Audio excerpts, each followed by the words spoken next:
All right, do I have quite the surprise for you here today, guys?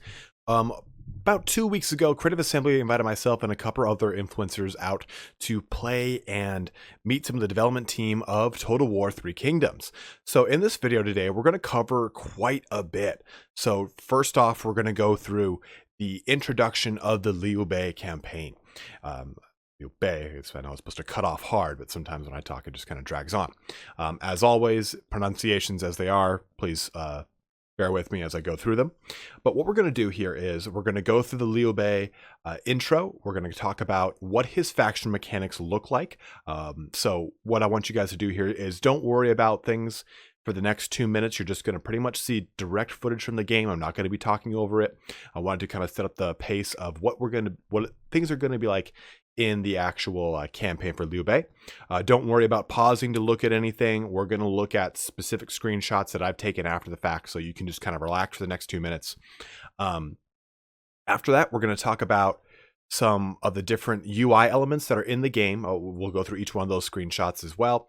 Then we're going to jump into the faction overview, how the individual family tree works, as well as the individual ranks within the faction. And then the last two things we're going to go into are the character pane, how all the skill system works, how the stats work, and how they overlap with one another. And more importantly, how Guanxi works, as well as the followers and how the accessories work for Three Kingdoms. Now, a lot of the stuff you've not heard of, and that's totally okay. I'm going to explain things to the best of my ability. Just as a huge, real quick hats off to Pavel from the development team. He spent so much time with me, like going through so many different little things. He was saying he's a huge fan of the channel. So Pavel, if you're watching, thank you again very much for your in-depth analysis of everything in the game.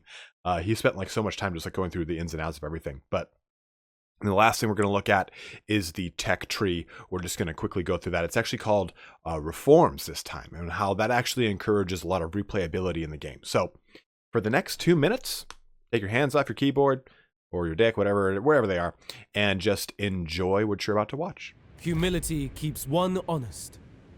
Liu Bei sees chaos in the face of Dongzhuo, and will not rest until the tyrant's corruption is uprooted and the Han dynasty restored.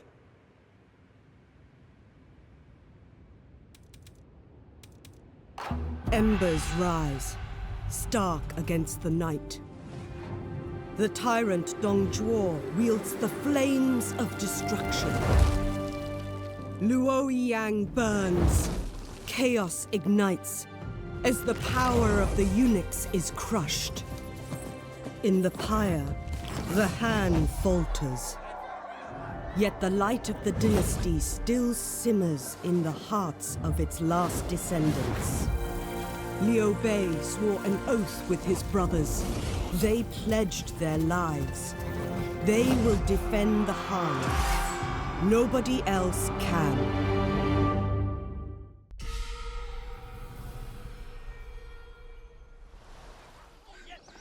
Luoyang lies in ruin, my lord. This tyranny is barbaric. What of the people? Dongzhuo has fled west to Chang'an, with the young Emperor Xian his captive. He holds my nephew at sword point. The coalition delays and wastes time. You are poised, ready to strike now. Though we are fortunate to be under the protection of Lord Gon Xuanzan, the time may be coming to forge our own path. But yellow turbans and bandits still persist. There must be justice. The people deserve peace. Your sworn brothers are ready to fight. Their oaths were bound long ago. Dongzhuo's treason must face justice. We are arrows on the wind, my lord. We fly wherever you command. All right, welcome back. Hopefully you enjoyed that little foray into the campaign intro. That's our first real campaign gameplay that we've seen in I guess in its expansion. And I have played a lot of this campaign. They gave us 3 hours to kind of bang through this as much as possible. Well, in that 3 hours. And rather than showing you a ton of gameplay from the campaign itself. I wanted to hone in on specific things because, I mean, I want you guys to experience this game yourself. I don't want to, hey, this is the game as played by me. I want you to experience it. So what I did was fine tune on the things that would at least prepare you for when you play it yourself. So let's take a look here at Liu Bei, and his faction is very different from the other factions. He doesn't start with territory. The other factions start with huge swaths of land, especially Cao Cao in the north with the Wei, the Kingdom of Wei. Then you've got the Shu Han, which eventually becomes the Shu Han to the southwest, and then the Wu in the eastern portion of China here. And you can see here we actually have a very good view of the campaign map. And it's kind of weird, though. You've got, I think it's pronounced Yizhao, off to the southeast there. I thought personally that was a little further north and east. And you'll see in a little bit, I go through the campaign map in the actual game. There is no Samhan or Korea that you can play of that I know of just yet, but this is what you start off with. Now, the big thing with Liu Bei's faction is that, again, he doesn't start with any territory. He starts with very, very strong characters and a strong military. Now, in the build that we played, we had super OP characters that were being toned down, but they're like, hey, we think it's fun. You guys will probably enjoy it too, but please just let it be known that this is not a representation of how strong the characters are going to be in the game. They're going to be way, way, way tapered down. Well, not way tapered down, but they're going to be kind of brought back a little bit. Also, another thing, any footage you see from the campaign itself, the saturation levels are going to be brought down a bit as well, and they're going to bring a little bit more bloom, so it won't look as crisp and as sharp. So if you notice that and you're like, oh, that looks kind of shitty, just don't worry, that's going to be changed. Now, let's look at the faction here, right? So he's got specialization here is unity. It increases your prestige, unlocks administer positions, and increases income. Unity increases if generals are satisfied. Satisfaction can be managed with unique assignments. So unity is like a currency that Liu Bei uses to effectively annex portions of the former Han Empire. You can see them on the campaign map when you're playing. They have a little red flag, like a red and blue flag. And as soon as you march into that territory, you can use unity and immediately annex that territory. And that's how Liu Bei really expands fast. You can see these different portions of the map, which are previously Han Empire, that he uses to, well, effectively create the Shu Han Empire in the future. But he uses this to essentially create the future that he wants. And the two says unique features. You see those two unit cards, and those two things to the right is one of those being, hey, yeah, you can immediately ally with Shu Han, and the second one is you start off with the ability to annex. That third thing is a special building that just pretty much has to do with administrative bonuses and taxes, as well as income bonuses from those. Now, he does get a nice public order bonus, as well as a minus 100 upkeep for militia units. This allows you to build units quite quickly and quite fast. And we'll go into how that kind of works as we talk more about the campaign, because you can't just make units any turn. You have to do it on specific turns. Spring is when you can build units. And the seasons take a large portion of this game. You've got spring, you've got autumn, you've got summer, and you've got winter. So you do take winter attrition damage. You want to make sure you're doing any massive campaign against an army outside of your bounds, your replenishment lines during not the winter season, or not in autumn when you're going to go into winter. So you kind of have to strategize a little bit more. And it looks like Creative Assembly has wanted you to take a deeper dive into this game. They want this to be something that is a little bit more in depth, and it's not just simply, hey, here's another Total War game with an ancient Chinese skin upon it. This is the Three Kingdoms era mod. It's not like that. This has got a lot more depth to it, and I'll be honest, that's what a lot of us were blown away by. We were like, whoa, holy shit, this is way deeper than we thought. So let's jump on over to the UI elements really quick. We're just going to take a look at those little piece by piece. So here are the UI elements that they've just to give you a quick understanding of how this UI is set up. Rather than me going through every single one of these, I'm just going to have about a 5-6 second clip of each one. If you really want to know more about that UI, it fully details each and everything. Go back to each and every one, just go ahead and press pause. I just don't want to waste a ton of time on this. I'd rather get into more of the meat and potatoes of the video here for you guys. So here's that for you. Okay, so here is our campaign map. Here it is in all of its glory.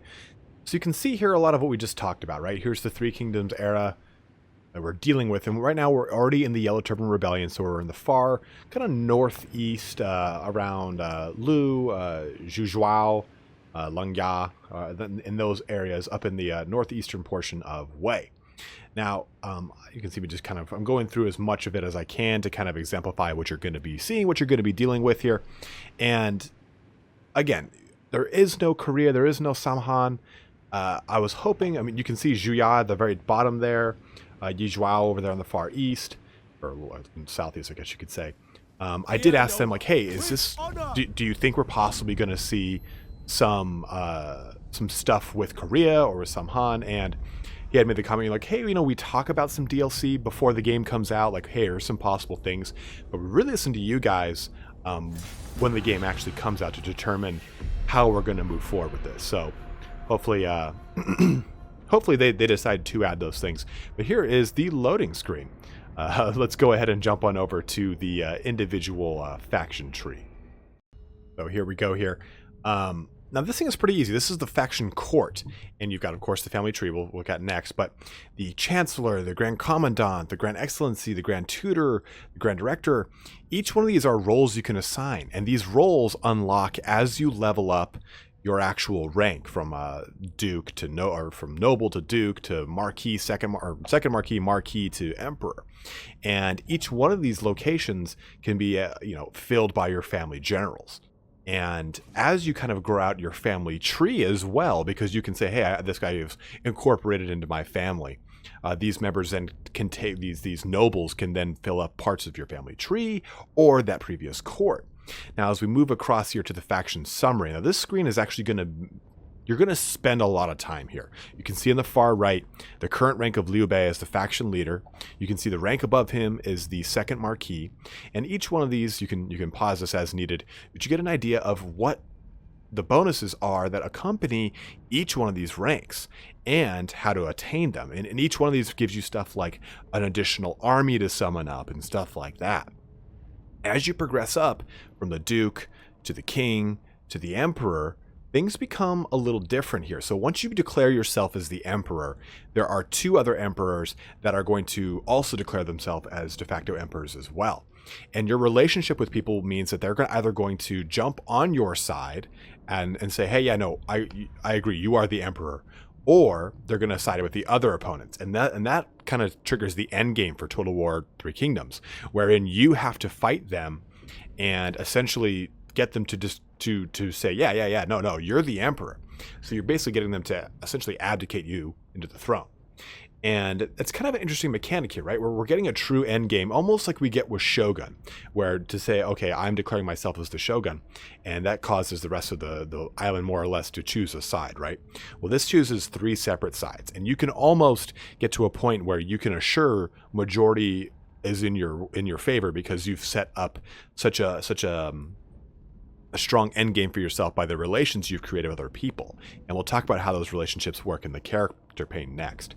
But you can see here, this faction summary, you're going to spend a long time. You're going to see exactly where your economy comes from, exactly where your retinues are made up of, and where your spies are. It just really gives you a really good statistics layout as well as a summary of what needs to happen for the next step here. I'll let this just kind of play out here as we finish this clip. But at this point, I think I stopped looking at it because Pavel was telling me so many goodies. So I was like, commit to memory, commit to memory, commit to memory. Let's go into that character pane here next. Before we jump to that character pane, we need to look at Wu Jing here, which is the elemental phases. And this plays a really huge part here. We can see Zhao He Yuan taking a look, looking all fancy right there. But we see these kind of overlapping, not abilities, but these overlapping relationships between these metals, we have each one of these colors that has so much to do with the way that these characters play out. You see water on here, you see earth, you see fire, you see metal, and each one of these you can see which ones counter which one in this picture. But I want you guys to play and this is what they told us outright, pay close attention to these colors, because you're going to see the Vanguard is allied primarily with fire and with the color red and stuff like that. Or you're going to see Zhang Fei, who's allied primarily with Earth. And you're going to see Guan Yu, who... Wait, what did I say was Vanguard? No, Guan Yu is allied with Earth. I'm sorry. And you're going to see Liu Bei, who is allied with different elements. And all these things play into not just simply the abilities that the character has, but the skills that they have, the bonuses that they give. You can see on their actual character pane which things they benefit the most from.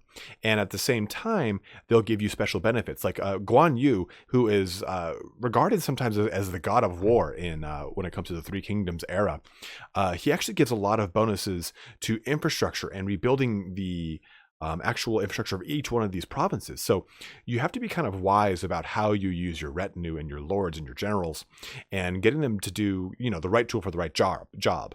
Vanguard are typically kind of your shock cav type instrumental warfare guys, whereas your Earth or Guan Yu type lords are instrumental in defensive tactics. So you kind of have to look at really what your character benefit or what your character emphasizes by looking at this Wu Jing to get a really good idea of what makes the most sense here. But let's jump into that character pane. All right, here's our character pane. Now, starting off with the weapons and armor, there are qualities that are associated: common, refined, exceptional, and unique. All the special characters start off with their own unique armor and weapons. There are other items such as mounts, followers, and accessories. Now, these mounts can be different colors too. You'll see in a second here, this is a white horse. Well, you can get a red horse. Liu Bei can access his red hair. And those colors, the white, red, so on and so forth, correspond to Wu Jing and the actual stat attributes on your right: authority, expertise, cunning, resolve, and instinct. So what you can do here is, I really want him to have a little bit more instinct. He's been more in combat lately. So you can give him a red horse, which will increase his instinct. Same thing with some of these followers that you get. You'll have them kind of correspond more in line with certain stat lines. You can see that cunning is more aligned with the specific follower here. Now, as you look at Liu Bei's actual character, I guess you could say stat line here, or special abilities, you see what virtuous idealist really means and how authority is his primary attribute. You get an idea for what his income and upkeep are like. And that thing that says General 158, well, every single rank, when we take a look at Zhang Fei, you'll see this, has a different income. And as he ranks up, that income increases, but you get increasing benefits to it. Also, you get a sense for the relation of each one of these commanders and what their past loyalties were. So if you suspect someone of being possibly here's that position I was talking about, you can see here he has a court officer, and we can promote him or demote him. And as you do that, you can see him, court officer to a chief officer, or down to a patrol commander, and that increases certain stat lines. But those past loyalties really help you get an idea for if someone's possibly a spy. Do they have a past loyalty to an enemy faction of yours? You're ousted. That's how you get a good idea of who's a spy. And each one of these stats, of course, corresponds to specific things. Like resolve is construction. That's great with Guan Yu. Instinct is really good when it comes to charge bonuses, upkeep for shock cav, and you can see that with Zhang Fei. So each one of these characters has a lot of bonuses as corresponding to their element in the Wu Jing. Now, their skills also overlap as well. You get a lot of the yellow line of authority skills here, but you also get some stuff from instinct, which overlaps pretty heavily with authority. You can see here that it says +5 authority or +5 instinct. There is some minor expertise bonuses here and there, but the majority of the time it's either instinct or authority. Now, as far as the retinue itself goes, we were kind of worried, how does this really work? Are you locked into certain character choices? No, there are overlapping units that anyone can take, but the commander rank or commander class gets certain ones, like Zhan Sword Guard Cavalry, that say Zhang Fei can't, but Zhang Fei can get access to specific shock cav or specific raider cavalry, stuff like that. So you do have a lot of diversity in these units. Now, lastly, you've got the relations tab here. And this gives you an idea of past events, your actual influence and rank with specific characters. Are they acquaintance? Are they oathsworn? Are they brothers to you? But mainly you can see who you don't like. And this is a chance for you to take a look at where they are on the map, if you can see them, or who their accomplices are, who their allies are, and who they don't like either. So you can ally with their enemies. let's take a look on over at the tech tree here to get a better idea of what's going on from the reformed side. All right, so here is our tech tree, or as it's called, reforms.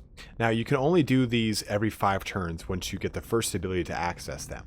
And the way it works here is that you select them, and as you've seen from a lot of other stuff, it begins to bloom, which is really, really cool. It's an awesome aesthetic. Now, each one of these is again color-coded along with the Wu Jing. Now, you can see that some of these branches, they overlap, they intersect, and that means that there is the requirements of other branches here. Like obviously red is going to be instinct based, which is more military based. I mean, me being me, I always go that stuff kind of first. So I chose that line, and you can see down the line though that red branch overlaps with the yellow branch. So you do have to make those choices into that. Which I really, really like here. I like that you have this huge overlapping kind of skill tree here. And one of the biggest things that Pavel was telling me is that this skill tree, you can see here that each one of these and what is required from other branches to access things. But these skill trees, you don't have enough to access all of the skills in multiple branches on one playthrough. I think he said something like 22 total reformations that you can enact before the game really comes to a natural end. And I think that's really cool because it kind of forces you to play this game over multiple times with different approaches in ways that are not necessarily optimal. You don't have to play this game forcing yourself to fight every single battle. You can use a lot of diplomacy and a lot of intrigue and a lot of spy networks do the fights for you. You can spend a lot of time on trees that are completely opposite of the red tree and not even touch a single army outside of standing armies in your provinces that matter to you the most or what have you. And I think this is why this is so important, is that it brings a huge amount of variety to how you play a total war game. I mean, the name Total War means it's a total fucking war. And the term Total War is when a nation or civilization dedicates 100% of its resources to the act of war in any way, shape, or form. There's us issuing regional commissioners there. And without the Total War moniker here, it does get a little funky, right? You're kind of removing some of the war of that, but that's not the Three Kingdoms way. The Three Kingdoms wasn't about war unending. This isn't Warhammer 40,000. The Three Kingdoms period was a lot about guile, was a lot about intrigue, was a lot about subterfuge. It wasn't just having these like epic duels bros clashing with like 59 bouts and arrests and a nap and then a squirt of Gatorade. There was just a lot to it, and that's what I've liked so far about playing Three Kingdoms, is that there is a lot going on. It's hard for me to encompass all of it in this video. In fact, I'm touching on some of the finer points that they told me about, because it's just easier to go through them and I want you guys to experience them. But I haven't even gone into how each one of the building mechanics work, or how all the seasons work and how they expand out.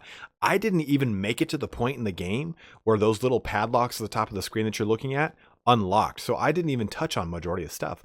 I think I got to turn 4 or 5 and I played for 3 hours. That's how much new stuff that we're going to see with Total War 3 Kingdoms. So I'm really excited for you guys to finally sink your teeth into this game. I do have another video coming out here tomorrow where I talk about the combat system a little bit more, so stay tuned for that. But these 3 screenshots here, I just wanted to show you guys Liu Bei, Guan Yu, and Zhang Fei, so you could actually just see their character scrolls here in the flesh and get an idea for how things are. But if you have any questions about the game that I didn't answer here, please, by all means, AMA, ask me below. Anything you want to know. If I can remember it or I can ask and get an answer for you, I totally will. But I'm so pleased to present this information to you guys. I mean, this was a really fun experience for me. And this is coming from a dude who like lives and breathes Warhammer. So do I like this game more than Total War Warhammer 2? And will I like this game more than Total War Warhammer 3? That's a stretch. I've been liking Total War since I was like fucking 10. But I think this is an amazing Total War game, and it's a Total War game that I've been wanting for years. Like, who didn't? I've wanted the Three Kingdoms era forever. So it's a huge step in an awesome direction, and it has a lot of connotations for Total War Warhammer 3 to me. When I see these kind of really deep really engaging gameplay mechanics. I'm like, awesome. Now, how are you going to incorporate that into Total War Warhammer 3 in addition to what you're doing right now? Because so far, so fucking good. So hopefully you guys enjoy what you saw here today. Again, if you have any questions, please by all means ask away. But thanks for watching so much today, guys. Have a good one. Take care.